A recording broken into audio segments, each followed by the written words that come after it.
dianggap aku tak pantas bergaul dengan mereka. Aku dianggap berbeda, tak sekeren mereka. Baju dan sepatu yang kupakai tak sebagus gadis-gadis penggemar Blackpink itu.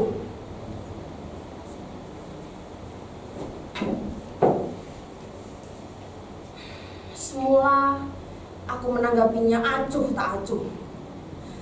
Tapi lama-lama Lingga, Kiki, Eza tiba-tiba menghilang dari peredaran. Mereka tak mau bersahabat denganku lagi.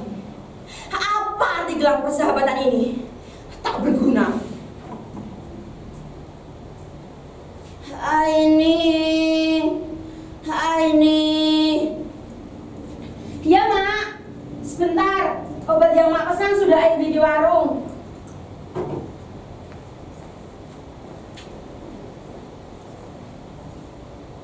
Emak sedang sakit.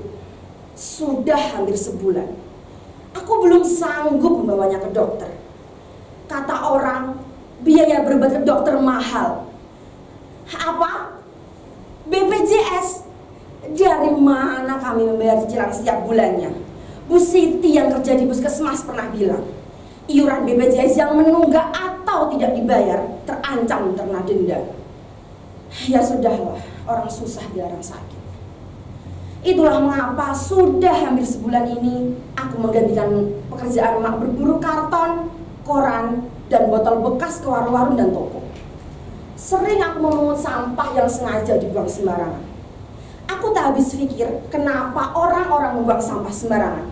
Tidakkah mereka tahu bahwa tindakan mereka itu akan merusak bumi yang kita tinggali ini? Sementara tong sampah dibiarkan kosong, tak berfungsi sebagaimana mestinya. Sejak bapak meninggal 5 tahun lalu, emaklah yang mencari nafkah untuk menyambung hidup. Sempat menjadi buruh cuci dengan upah seikhlasnya. Tapi upah mak yang kecil tak sebanding dengan resiko yang dihadapinya. Kalau ada pakaian yang luntur atau rusak, emak harus menggantinya 2 kali lipat. Lambat laun tenaga emak mulai berkurang, tak kuat lagi mencuci. Kemudian emak memilih menjadi pemulung. Dalam sehari, emak mampu mengumpulkan sampah 10-15 kg. Tak banyak uang yang dibawanya ke rumah. Sampah yang terkumpul dijual dengan harga Rp3.000 per kilogram. Cukuplah untuk membeli beras, lauk pauk, dan sedikit jajan untuk.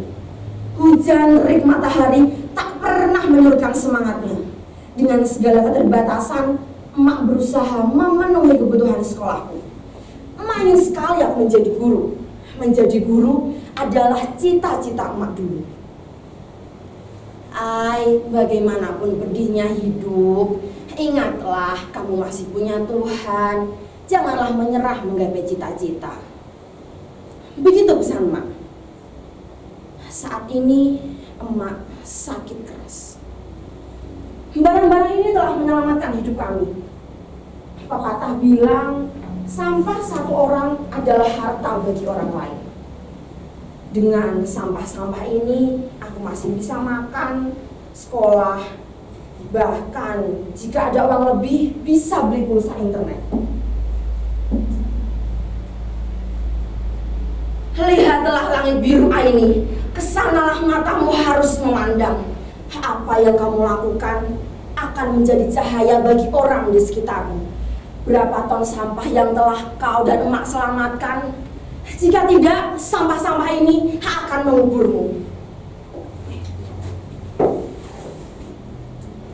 Kalian pasti bertanya, kenapa aku bisa memiliki handphone Android ini? Iya kan? Kalian pasti curiga, karena aku anak pemulung. Baiklah, aku akan sedikit bercerita. Dalam rangka memperingati acara 17 Agustusan tahun lalu, Pak Lurah memintaku mengumpulkan teman-teman untuk mengikuti lomba gerak jalan. Aku ditunjuk menjadi kepala regu. Meskipun awalnya ragu, kami berlatih sangat keras.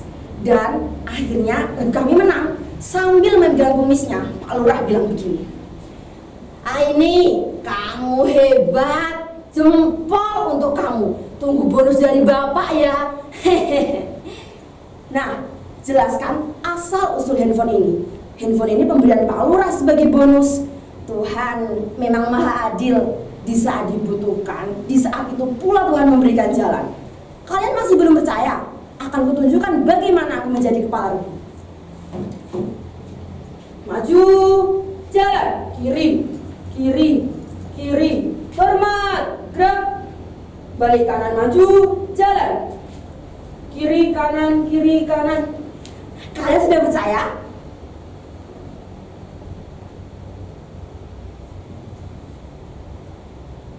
Sampah, sampah, sampah. Sampah plastik menyebabkan pencemaran tanah karena sifatnya yang sulit terdekomposisi. Plastik membutuhkan waktu 10-20 tahun untuk dapat terurai secara alami. Saat ini Indonesia masih menghadapi krisis sampah plastik. Konsumsi penduduk setiap tahunnya terus meningkat. Tetapi kesadaran untuk mengolah sampah plastik tidak ikut meningkat.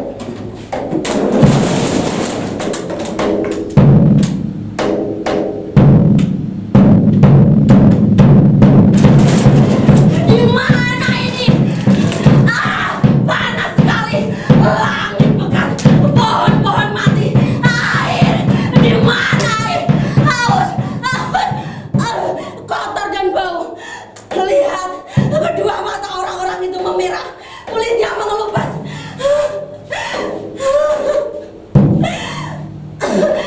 Rombongan tak bisa bernapas. Tolong, tolong, tolong.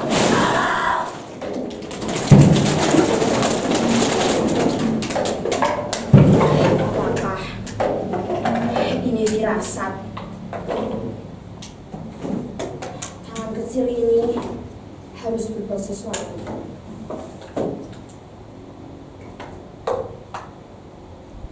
Apa yang bisa aku lakukan dengan barang-barang ini? Aku pernah mengunjungi pameran kerajinan daur ulang. Di pintu masuk terpajang spanduk bertuliskan, jika tidak bisa mengurangi, maka gunakan kembali, perbaiki, bangun kembali, perbaharui, jual kembali, dan daur ulang. Aku masih mengingat itu.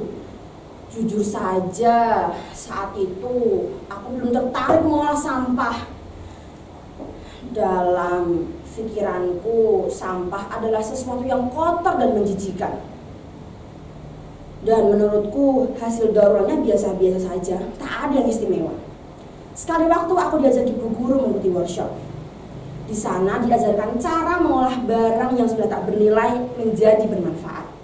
Seperti vas bunga dari koran bekas, tas plastik kemasan kopi, bunga dari sedotan, dan lampu hias dari botol bekas. Selain bermanfaat, barang-barang itu bisa dijual dengan harga yang pantas. Lalu mengapa aku harus minder dan malu, sibuk berimajinasi dengan penilaian orang lain?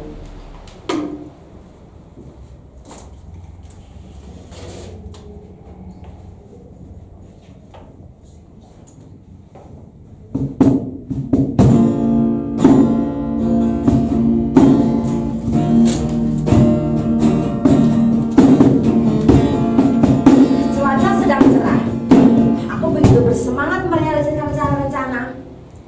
Tralalala. Oh iya, tanggal berapa sekarang? 17. Mak mengizinkan ruang tamu ini digunakan sebagai galeri sekaligus tempat pelatihan. Hasil daur ulang sampah akan terpajang rapi di sini. Tunggu dulu.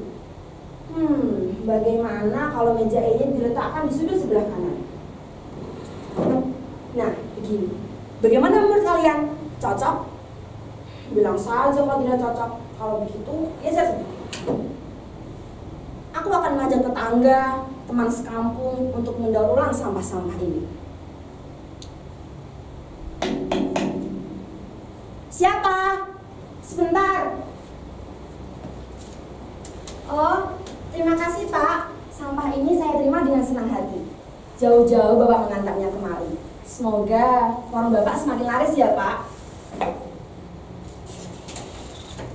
Sejak saat itu, aku tak perlu memungut barang bekas ke toko atau warung lagi. Mereka dengan senang hati mengantarnya ke rumah.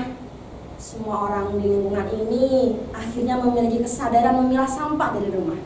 Ini kemajuan berarti. Melalui postingan di media sosial, aktivitas daur ulang sampah bisa ditonton lebih banyak orang. Semoga saja hal sederhana yang aku lakukan bisa menginspirasi teman-teman sebayaku. Tapi handphone ini harus dijual untuk biaya berobat emak. Emak harus sembuh dari sakitnya. Aini. Kalian sudah datang. Ayo silakan masuk teman-teman. Kita pisahkan dulu barang-barang ini. Botol-botol di sebelah sini, kardus di sebelah sana, dan koran bekas di sudut sana. Yang lain-lainnya kita kumpulkan di sini. Ini contoh barang yang akan kita buat. Vas bunga ini terbuat dari lintingan koran bekas. Cukup mudah membuatnya.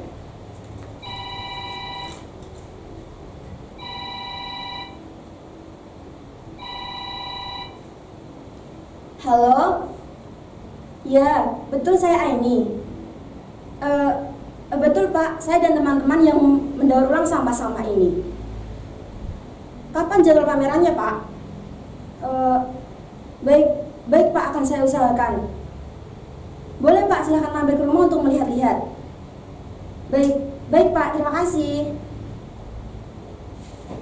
Teman-teman, kita mendapat undangan pameran bulan depan. Yes!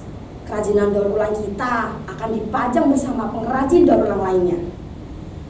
Tapi, bagaimana kalau kita lebih jelek dari mereka? Mereka akan menertawakan, menganggap tak profesional. Aduh, bagaimana ini?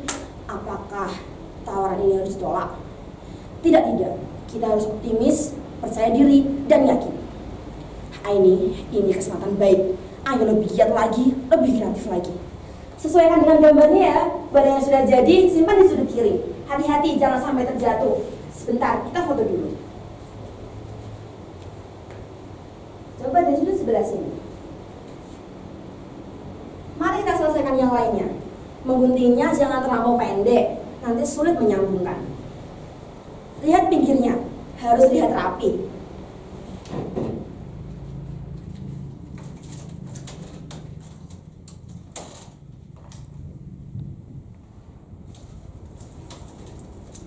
Aku baru saja mengantar emak pergi ke dokter. Penyakit emak sebenarnya membutuhkan penanganan yang khusus. Tapi emak bersikeras ingin pulang. Dokter pun tak begitu jelas menerangkan apa penyakitnya. Dia hanya memberikan instruksi berapa kali emak harus minum obat dalam sehari. Aku pun tak sempat bertanya lebih jauh. Tatapan emak mengisyaratkan supaya cepat membawanya keluar. Di perjalanan pulang, emak sempat berbisik. "Ai, kamu pahlawan emak." Mataku berkaca-kaca. Aku pun membalas ucapannya. Ai bangga sama emak, karena pahlawan sesungguhnya adalah emak. Oh iya, Lingga, Kiki, dan Esa hari ini berjanji datang ke rumah. Mereka akan menyumbangkan botol plastik bekas yang telah dikumpulkannya. Mereka juga akan membantu mempublikasikan kerajinan tangan daur ulang ini. Ternyata mereka tidak benar-benar meninggalkanku. Ling, Ki, Za, we are best friends forever. Tuhan, terima kasih telah mengembalikan hari-hari baik padaku.